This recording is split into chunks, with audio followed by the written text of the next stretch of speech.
શિક્ષકગણ અને મારા વાલા વિદ્યાર્થી મિત્રો, આજનો દિવસ કંઈક અનેરો અને અનોખો જ છે. આપણામાં એટલી શક્તિ નથી કે 5 મિનિટમાં તે વીરોના કરતૂત્વને ન્યાય આપી શકીએ. તે વીરો શહીદો વિશે ઘણા લોકો બોલે છે અને ઘણા લોકો બોલશે પણ મારે આજે કહેવું છે કે જો આઝાદીનો અંકુર સુકાય ને તો પાણી સિંચો. મારે આજના તમામ સમાજના લોકોને પૂછવું છે, શું આ દિવસો જોવા માટે આપણે આઝાદી મળી હતી? કચરાના ઢગલામાં દટાયેલો, ગંદકીના સામ્રાજ્યમાં સબડતો, કોમવાદમાં અટવાયેલો ને ગરીબીમાં ફસાયેલો આવા દુર્લભમ ભારતને આપણે જન્મ કહેવાડાએ જ આપણા હાથોથી જ આઝાદીના કુમળા છોડને સૂકવી રહ્યા છીએ. આજે 7 દાયકાઓ ગયા હોવા છતાં પણ આપણી આઝાદીનું પાચન નથી. મારે આવી નાની વાતથી ટકોર કરવી છે કે જો વીરોને સાચી શ્રદ્ધાંજલિ આપવી હોય ને તો આજે શહીદ થવાની જરૂર નથી. જરૂર છે તો તેના આદર્શોને પકડીને ચાલવાની. બહારની સુરક્ષા તો આપણા વીરો કરે જ છે, પણ અંદરની સુરક્ષા તો આપણે જ કરવાની રહેશે ને. અને તેના ઉપર એક પંક્તિ યાદ આવે છે કે આઝાદીના વીરોનું સન્માન હોવું જોઈએ, ના જેનું બલિદાન વ્યર્થ એ ધ્યાન હોવું જોઈએ. ઊભા છે તે સીમાડા ઉપર તેનું માન હોવું જોઈએ અને દરેક કામ પહેલાં તેને સલામ હોવું જોઈએ. આજે ભારતનો નાગરિક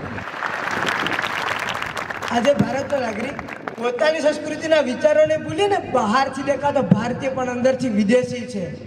સવારથી લઈને સાંજ સુધી વાતો માત્ર દેશની કરે અને વસ્તુ વિદેશી વાપરે છે. અરે વિદેશી પીણાનો શોખીન થઈને પાણીની જગ્યાએ પીવે છે. જો મિત્રો આ દેશના માટે કંઈ કરવું હોય ને તો વિદેશી વસ્તુઓનો બહિષ્કાર કરીને સ્વદેશી વસ્તુઓ અપનાવો. જવું નહીં કરવામાં આવે ને તો ફરીથી અસહકારના આંદોલન માટે તૈયાર રહેવું પડશે ને. ફરીથી તો જલિયાવાલા બાગનો હત્યાકાંડ અટકાવી નહીં શકાય. અરે ત્યારે તો ભગતસિંહ વારે આવ્યા હતા, પણ આજે કોણ આવશે? સવારથી લઈને માત્ર ને માત્ર અન્ય પર દોષારોપણ કરતા આપણે પણ વિચારવું જોઈએ કે હું કેટલી સ્વદેશી વસ્તુ વાપરું છું. અરે ભાઈ, આટલા વર્ષોથી આપણે વિકાસશીલ છીએ, શું ક્યારે આપણે વિકસિત બનીશું? કોણ આપણે ચુંગળમાંથી છોડાવશે? વ્યસનોના ભરડામાં અને ગાડીઓની સ્ટાઇલમાં, મોબાઈલની માયાજાળની આંટીમાંથી જરા બહાર આવીને તો જો કે આ દેશની હાલત શું છે. આજે વીર સાવરકરની હોડી આજે થમ્સઅપની બોટલમાં, ગાંધીજીની સૂતરની આંટી આજે જેક એન્ડ જોન્સના ખીચ્ચામાં, સરદારનો એકતાનો સંદેશ આજે કોમવાદના ખાટલામાં, અરે ભગતસિંહની ફાંસી આજે વિદેશોની રાશિમાં. અને તો પણ છતાંય ગૌરવથી એ કહીએ છીએ કે મેરા ભારત મહાન. તેમ કેમ થાય? આ બધી વાતો તો આજના દિવસે જ સારી લાગે, બાકી હોઈએ તેમને તેમ જ.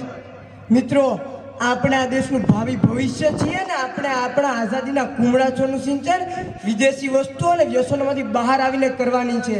તો ચાલો સાથે મળીને પર્વને ઉજવીએ ને વિકાસશીલ રાષ્ટ્રને વિકસિત બનાવવાનો પ્રયત્ન કરીએ. અને અંતે તો હું એટલું જ કહીશ, शरीर बनाओ ऐसा गोली आए दिल पे वापिस जाए धुल पे, दुश्मन चाहे जैसा भी हो सीना तान के जियो, सामने आए दुश्मन ट्रिगर दबा के जियो.